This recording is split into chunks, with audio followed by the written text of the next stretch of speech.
Hi, I'm Dave Such. Welcome to my channel where we talk about all things spiritual. I'm here again today in Nicholas Green Park in my hometown of Jacksonville, Texas. And today we're going to talk about competition versus cooperation. It doesn't take much of a genius to look around at the world today and see that we're living in a world of imbalance. And there are a lot of imbalances. You'll hear people talk about something called toxic masculinity. Well, there's no such thing. That's like saying toxic water. There was a contest a number of years ago on a radio station of who could drink the most water. And the woman who won the contest actually died. If you drink too much water, your brain will swell up and it will kill you. And so what we have is an imbalance of masculine and feminine energy. If you have a society that is out of balance and dominated by female energy, you will get a society that suffers and has problems and eventually dies from stagnation. If you have a society that is out of balance with too much masculine energy, you will have war and environmental disasters, and the society will destroy itself that way unless it gets back into balance. Well, long before recorded history, women were actually in charge of society. They were the bearers that brought new life into the world. They have an intuition. They're more connected in general to the divine than men are. Men are somewhat disconnected from their emotions because back in the days of hunting and gathering, if you were a hunter and the animals sensed your fear, they could escape. And so the men had to be disconnected from their emotions. And women, being connected to their emotions, and emotions are our spiritual guide, they were more connected to the divine. And so they were running society, and men were treated like breeding stock and, slaves to do the grunt work. And they rebelled and took control. And so now for thousands of years, men have been in charge of society and dominated the world culture. And we have a whole different set of problems. And you can see all the problems with war and environmental problems. We're not living in harmony with the environment. We're still trashing our water, our soil, our air. We have genetically modified organisms, GMO, in the food supplies, which are very bad. Those will make us sterile in 3 generations. Luckily, they're illegal. GMOs are illegal in over 70 countries, and that number is rising. So we are going to fix our problems, and we're going to come back into balance with a good balance between masculine and feminine energy long before we get to the point where we destroy ourselves. And Mother Earth, and this is a message straight from heaven, is much stronger than we previously believed. And she can heal herself of all wounds. And so once we start cooperating with Mother Nature and we start cleaning up the environment in the future, and again, this is information straight from heaven, our scientists are going to be shocked at how quick Mother Earth starts to clean herself up once we stop polluting. And I've heard that we're going to be attacking the Great Pacific Plastic Patch of garbage in the ocean, and we're going to clean up our soil and water and air and do all that. We're going to get GMOs out of the food supply. It's just a matter of time. So that's one imbalance we have, but we can see it coming back into balance. There are now about 25% of the leaders of countries in the world are women, and there are more women now on board of directors of corporations and in positions of power. So as that starts moving back in balance, we tried women in charge, that didn't work. We tried men in charge, that didn't work. And now we're coming back into balance. So that's kind of where we are today. And it's going to be about, 40, 50 years before we have peace on earth, and another 150 before we're living in this new world of love. So we just kind of have to be patient as all these changes take place and do our best to be balanced ourselves in the way we deal with others. So another imbalance that we have in our society is competition versus cooperation. Now, if you were to say to somebody, you're a fierce competitor, that's quite a compliment. But if you were to say, that guy over there, he's a fierce cooperator, that almost sounds weak, right? That almost sounds like an insult. And that's because we're so skewed towards cutthroat competition. And you can see all the problems that cutthroat competition is causing in the world. We have corporations that are so greedy, they're playing all sorts of games to unfairly separate people from their money. And there's all sorts of scams and, robberies and embezzlement and all sorts of things. And that's really this cutthroat competition, because we're in this consciousness of scarcity. And sure, thousands of years ago that was the case. You had to kind of fight to survive and take from others. But there's a new paradigm with our mass manufacturing, with our amazing communication abilities, with our technology and computers and satellites. The new paradigm is this: there is enough for everyone. But we have so many people in the old consciousness of fighting to survive and hoarding. You have, a small, tiny fraction of 1% of the people in the world who own more than half the assets, and workers who are really producing the basic necessities of food, clothing, housing, medical care. The workers in the bottom of the pyramid, well, they're struggling to survive because they're not being given fair compensation for the work they do. And that's going to change. We're already seeing the beginnings of changings. We're seeing companies like the Mandragon Corporation, which is the world's largest co-op. It's one of the 100 largest companies in the world, and it's owned by the employees and the customers. And we're seeing community gardens, and we're seeing things locally grown, and we're seeing farmers markets more often. And so the process has already begun. So what we're in right now is the end of what's going to be called in the future the barbaric age, when we fought each other and we had war and we had this cutthroat competition, and we're slowly moving away from it, but it's going to take time. Now, one example of this is there's going to be a new political party here in the United States, a younger party. And instead of politics as usual, which is the cutthroat competition, the two parties fight, they insult each other. Both sides talk about how the other is a threat to freedom and a threat to democracy and is going to destroy the United States as we know it. And then one party gets in charge, and then they say, well, we're doing things our way, and to heck with what the other side wants. Well, this new younger party is not going to be like that. They are going to come up with simple, new, obvious solutions to age-old problems. They are not going to be cutthroat competition based. They're going to be great cooperators. They're going to be great negotiators and mediators and moderators. They're going to get in power, and they're going to say, okay, what do we all want? We all want safe streets where our children can go outside and play without being in danger. We want, low or no crime. We want jobs that we can use our talents to make a valuable contribution to society and get paid a decent amount of money to make a good living without having to struggle. We want good schools and hospitals and good infrastructure and things like that. And they're going to be focused not on what does our side want, how does our side want to do things. They're going to make compromises.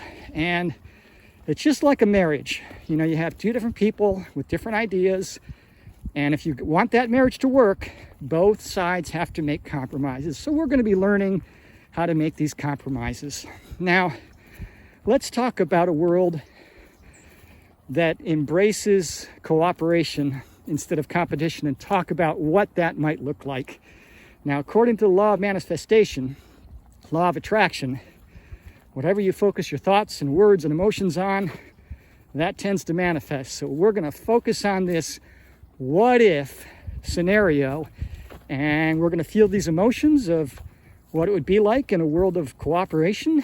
And by focusing on that, just by listening to a video and imagining what would this new world of love be like, it's going to help manifest that world and bring it into being.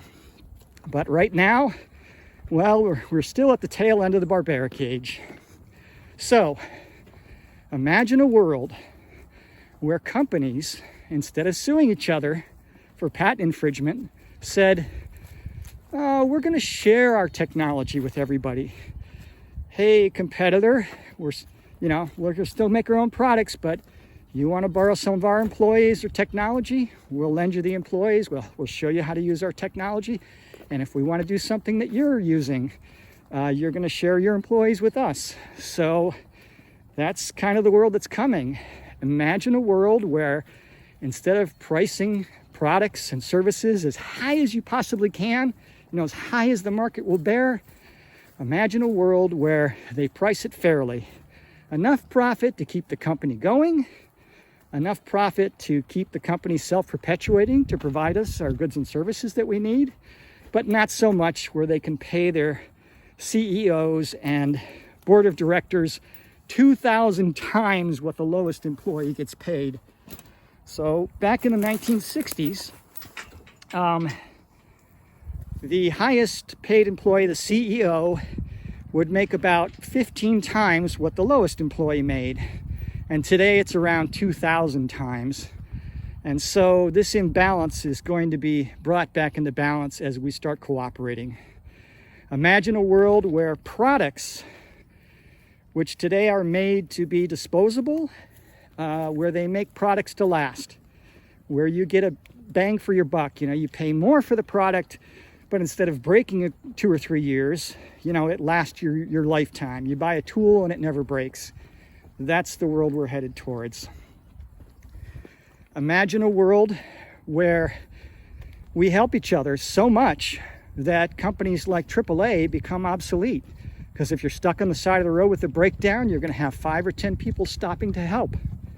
That world is coming. When we develop ways to measure quantum energies, and we don't have the technology yet to measure and manipulate quantum energies because it would be too easily weaponized, but when we develop that, we are going to see the common network of energy that connects us all. And we're going to realize that when one person suffers, because we're all connected through this quantum energy connection, the New Age spiritualists call it the crystalline grid. It's not crystalline and it's not a grid. That's just an analogy. But when we realize this, we are not going to allow things to happen like thousands of people in tents, living in the streets, people with mental illness, taking drugs because it's the only way they can feel better, completely abandoned by society. Those people are going to be swarmed. They're going to be swarmed with help and with love and compassion. So imagine a world where you don't need government programs because so many people are going to want to help each other. The government programs will become obsolete. That world is coming. So we can tell just by the technology I'm using right now. I've got this iPhone and this gimbal. We really see a lot of the cutthroat competition, but already in our society, there's a tremendous amount of cooperation. To put this iPhone together and this gimbal that I'm using right now, it took millions of people cooperating. The people that mine the minerals and the materials. It took people who built the factories and the infrastructure to make the product. All the people who were involved in the transportation to move these products from the factory to the market. The people that make the glass, the electronics. I mean, it was just a huge effort and cooperation to bring us this marvel of technology that we call smartphones. And we're going to see these cooperations, instead of being based, we have an umbrella of cutthroat competition, and underneath that is a bunch of cooperation. Basically, it's going to reverse. We're going to have this umbrella of cooperation and a little bit of competition beneath that, healthy competition. Let's see who can make the best product and who can have the services the best and the best way of doing things. And we're going to share that with everyone else. Imagine countries, instead of spending, a third of their money on military like we do in the United States, not a single country in the world spending any money on military because we all get along. We may have our differences.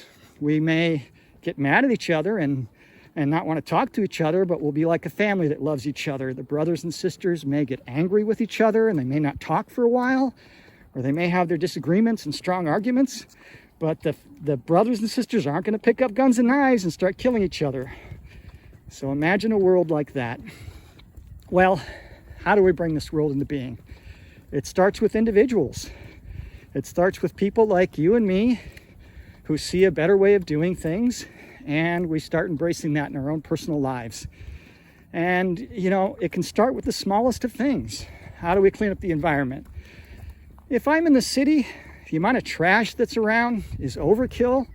So I'll have a rule, like I'll pick up three to 5 pieces of trash, and if it's overkill, I'll stop at that. But if you had nothing more than 1 out of 20 people picking up 2 or 3 pieces of trash when they're walking around in the city, it would be cleaned up so fast, it wouldn't take a lot of effort.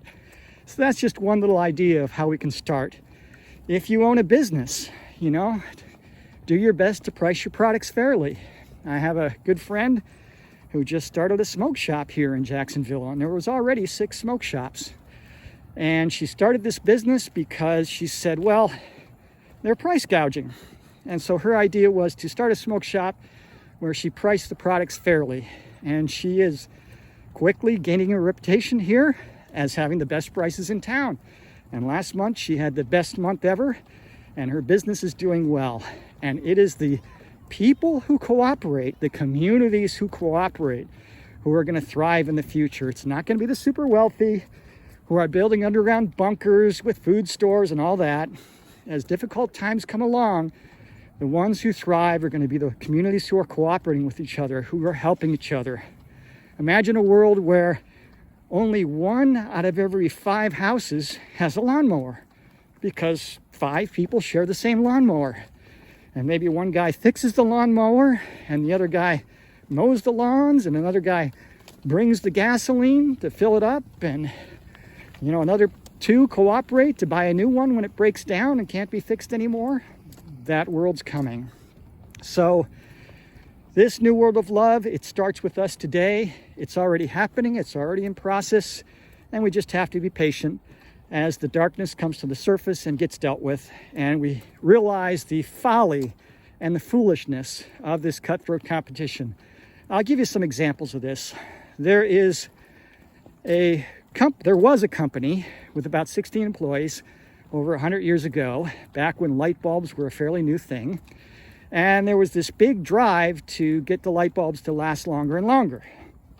And this company came up with a light bulb that just didn't burn out. This is over 100 years ago, an incandescent light bulb that didn't burn out. Well, back when we had incandescent light bulbs 10, 20 years ago, you look at the hours and it says good for, I can't remember what it was, 1,500 hours or something like that.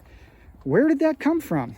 Well, back when there was this competition to make the light bulbs last longer, they kind of all got together, the big light bulb companies got together, and they said, well, we need to put a limit on how long these light bulbs last, because we want to keep selling them.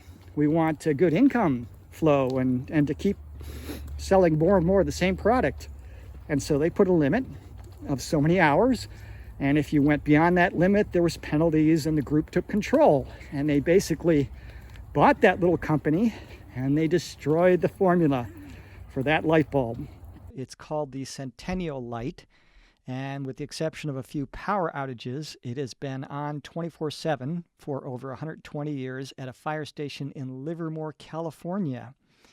It has been on through World War I, World War II, the moon landing, 22 presidents, and has outlasted several webcams. So we're going to go back to that world where we're making products to last. When DuPont in the 1950s first came out with nylons, the nylons didn't run. And so the company, directors sent the engineers back to the drawing board, and they said, hey, you go back and make a product that wears out, because we want to be able to sell these things over and over again. That doesn't help the world. Even this iPhone that I'm using right now, it is designed with parts glued together. It has programming so that if you use an aftermarket part or try and fix it yourself, it won't quite work right.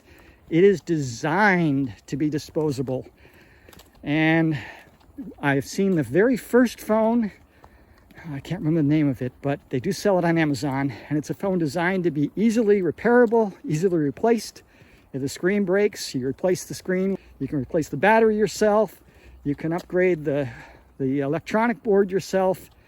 That's the world that's coming, and we're just seeing the beginnings of it, but it's going to take the old generation dying out and the new, younger generation coming in with new ideas and a better way of doing things. So I encourage everyone watching to do your best to be patient, do your best to make the world the way you want it just by your own personal behavior in your day-to-day life.